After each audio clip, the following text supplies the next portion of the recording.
Evolúcia a stvorenie, oblasť, ktorej na jednej strane stojí chladná empirická veda a na druhej strane náboženské tmárstvo.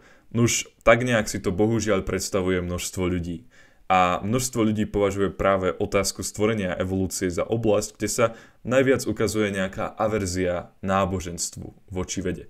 Samozrejme, existuje aj skupina kresťanov, ktorí sa nazývajú kreacionisti malej zeme, ktorí predstavu o nejakom stvorení sveta za 7 dní naozaj prechovávajú a naozaj odmietajú evolučnú teóriu ako vedeckú skutočnosť.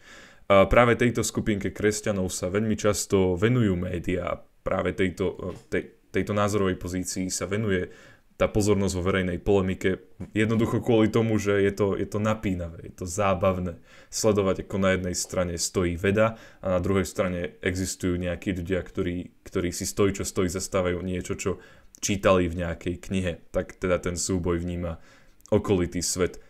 Nepomáha tomu ani to, že na Slovensku pôsobí niekoľko protestantských influencerov, ktorí otvorene popierajú evolúciu.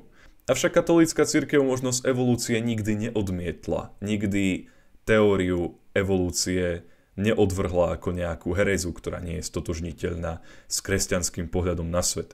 Je to tak kvôli tomu, lebo samotná otázka, či sa evolúcia odohrala alebo nie je otázka, na ktorú vieme odpovedať použitím teologických alebo filozofických nástrojov. Na to, či sa evolúcia, teda nejaký vývoj od primitívnejších k sofistikovanejším formám života naozaj odohrala, musí odpovedať veda, konkrétne biológia, genetika, fyziológia a tak ďalej. A v skutku množstvo poznatkov z týchto vetných odvetví v súčasnosti poukazuje na to, že evolučná teória je veľmi dobrým prostriedkom, ako vysvetliť sofistikovanosť súčasných foriem života na tejto zemi. V dnešnej epizóde preto ani nechcem tak rozobrať otázku toho, či sa evolúcia stala alebo nie. Skôr sa chcem pozrieť na to, či je prístojná z filozofického hľadiska a aké dopady by evolúcia mala, keby sa naozaj odohrala. Takisto sa s podobnými otázkami obrátim na možnosť stvorenia a ukážem, prečo si evolúcia a stvorenie neodporujú. Poďme sa teda pozrieť na to, ako sa katolícky filozof Peter Kreeft zamyslel nad 5 základnými otázkami, ktorými sú tieto otázky. Je stvorenie možné? Aké dopady má stvorenie? Je evolúcia možná? Aké dopady má evolúcia? A napokon, je evolúcia v rozpore so stvorením? Na konci tejto epizódy sa navyše pokúsim ukázať, že evolúcia nielenže nie je v rozpore so stvorením, ale je dokonca pre kresťanov úžasnou správou, pretože o Bohu odhaľuje niečo úžasné, ale to si nechám na koniec tejto epizódy. Poďme sa zamyslieť nad prvou otázkou. Je stvorenie možné? Áno, pre kresťanov to vyzerá ako úplne samozrejmá odpoveď. Avšak keď sa prvotní kresťania stretávali so starogréckymi filozofmi, tak títo filozofi vôbec nedokázali pochopiť židokresťanský pohľad na túto tému, že Boh stvoril svet ex nihilo, teda z ničoho. Oni si nedokázali predstaviť, že by z ničoho dokázalo vzniknúť niečo. Jednoducho je to logická kontradikcia.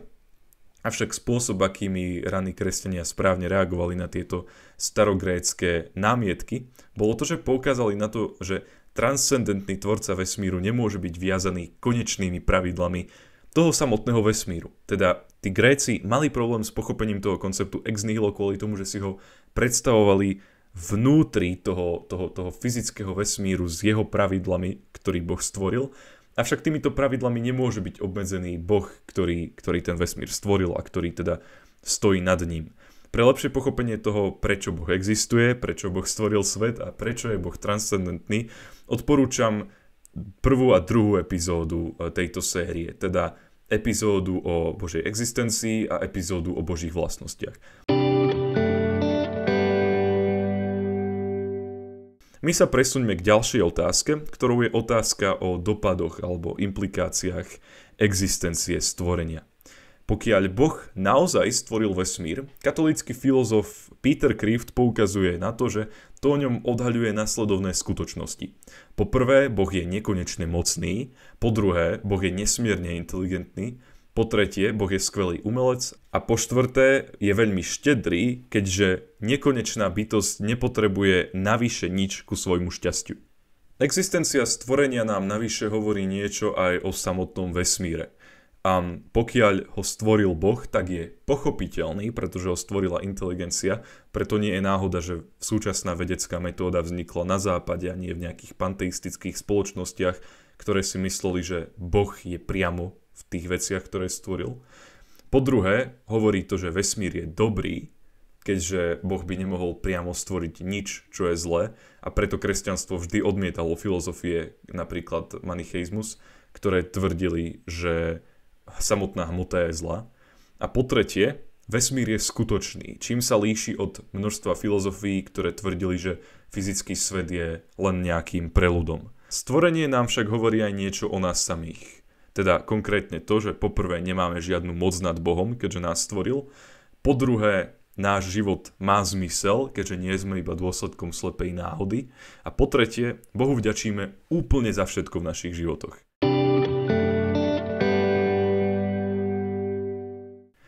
Poďme sa teraz pozrieť už na tú evolúciu. Čiže prvá otázka, či je evolúcia možná. Na túto otázku nebudem odpovedať a neviem na ňu odpovedať, keďže neštudujem ani jeden z tých odborov, ktoré som spomenul ako tie, ktoré by na túto otázku mali odpovedať. Z filozofickej a teologickej stránky však nevidím žiaden problém. Pokiaľ by sa všemohúci Boh rozhodol, že živočíchy na tejto zemi stvorí takým spôsobom, že sa budú postupne vyvíjať k sofistikovanejším a sofistikovanejším formám, tak to tak všemohúci Boh mohol urobiť. Nie je s tým žiadny filozofický ani teologický problém.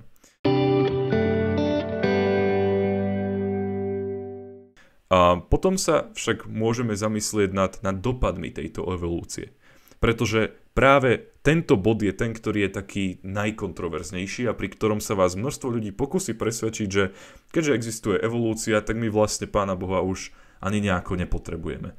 To však nie je prírodovedný ani vedecký názor. Je to skôr nejaký metafyzický, filozofický alebo teologický pohľad, ktorý je tak nejak ako keby umelo našrubovaný na tú samotnú biologickú teóriu. Evolúcia mohla byť prostriedkom, ktorý Boh použil pri vytváraní stvorenia, no evolúcia nevysvetľuje seba samu. Nevysvetľuje svoje vnútorné usporiadanie a dokonca ani svoju samotnú existenciu. Pre lepšie pochopenie tejto mojej námietky si odporúčam pozrieť epizódu o Božej existencii. Okrem toho, keď sa zamyslíme nad tým, aké dopady by mala skutočnosť, že sme iba slepo vyvinutí nejakým dielom náhody, tak zistíme, že tieto implikácie sú naozaj desivé. Ak by sme neboli stvorení, ak by sme boli iba dôsledkom nejakej slepej náhody, tak náš život by vlastne nemal žiaden zmysel, nejaký cieľ, nejaký plán. Neexistoval by žiaden vyšší štandard, ktorý by posudzoval správnosť a nesprávnosť toho, čo by sme robili, keďže by sme sa vyvinuli iba ako dielo náhody, nejaké cieľavedomé dielo.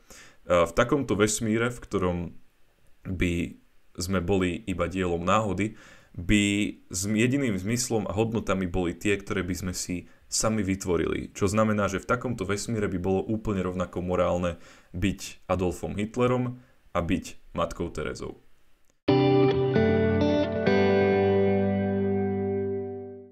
A trošku som už preklenul do tej 5. otázky, ktorú si položil filozof Peter Kreeft, no poďme sa ešte pozrieť priamo na ňu. Je ňou otázka, či je evolúcia v priamom rozpore so stvorením. A nie, nemyslím si, že evolúcia je v rozpore so stvorením. Boh sa mohol pri vytváraní ľudí rozhodnúť, či ich stvorí priamo alebo nepriamo, a keď sa rozhodol, že ich stvorí teda nepriamo prostredníctvom evolúcie, že sa vyvinú z nejakých nižších fóriem života, tak sa tak pokojne mohol rozhodnúť. A bod, pri ktorom však evolúcia na prvý pohľad ako keby môže byť v rozpore s kresťanskou predstavou o ľudskej bytosti, je skutočnosť, že ľudská bytosť podľa kresťanskej vierouky má aj dušu. A duša sa v nejakom prípade nemohla vyvinúť v procese evolúcie. A duša nie je fyzická, čiže nemohla vzniknúť z hmoty. Žiadne usporiadanie molekúl, ani atómov, ani ničoho nemôže vytvoriť myšlienky, vedomie, rozum, seba uvedomenie. Samotná myšlienka o existencii vesmíru nemôže byť súčasťou toho vesmíru. Musí už sa pohybovať v nejakom metafyzickom priestore. Katolícka cirkev preto učí, že duša bola bezprostredne vytvorená stvoriteľom. Že naše telá sa mohli vyvinúť evolučným procesom, ale duša musela byť bezprostredne stvorená stvoriteľom. Je zaujímavé sa pozrieť na knihu Genesis, na prvú knihu Biblie, ktorá opisuje stvorenie, a zistiť, že spôsob, akým sú tieto udalosti opísané v tejto knihe, nahrávajú tomuto pohľadu na stvorenie človeka. Keď sa napríklad pozrieme na prvú kapitolu, tak sa v nej píše: Potom Boh povedal: Zem, vydaj živé bytosti podľa svojho druhu, dobytok, plazy a divú zver podľa svojho druhu. A na inom mieste o kapitolu ďalej sa píše: Vtedy Pán Boh utvoril z hliny zeme človeka a vdýchol do jeho nozdier dých života. Tak sa človek stal živou bytosťou.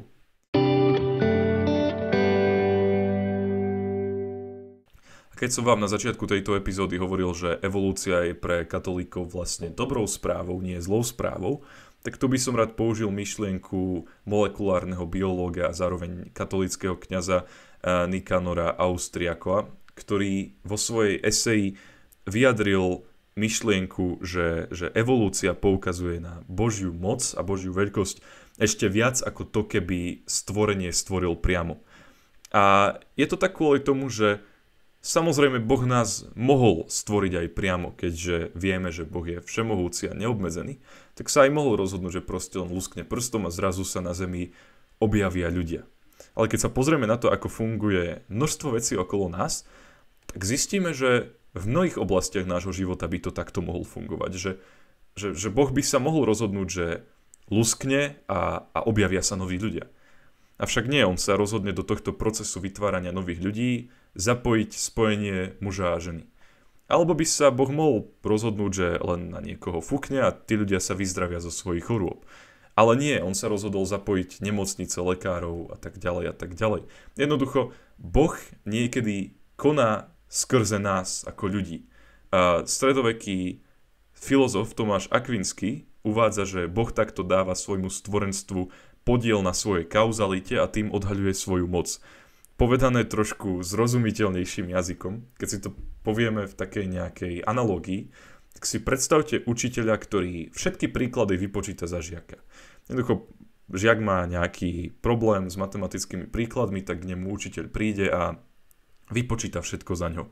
Ten študent je samozrejme veľmi šťastný, pretože všetky príklady pred ním sú vypočítané, avšak asi nie je veľmi vzdelaný.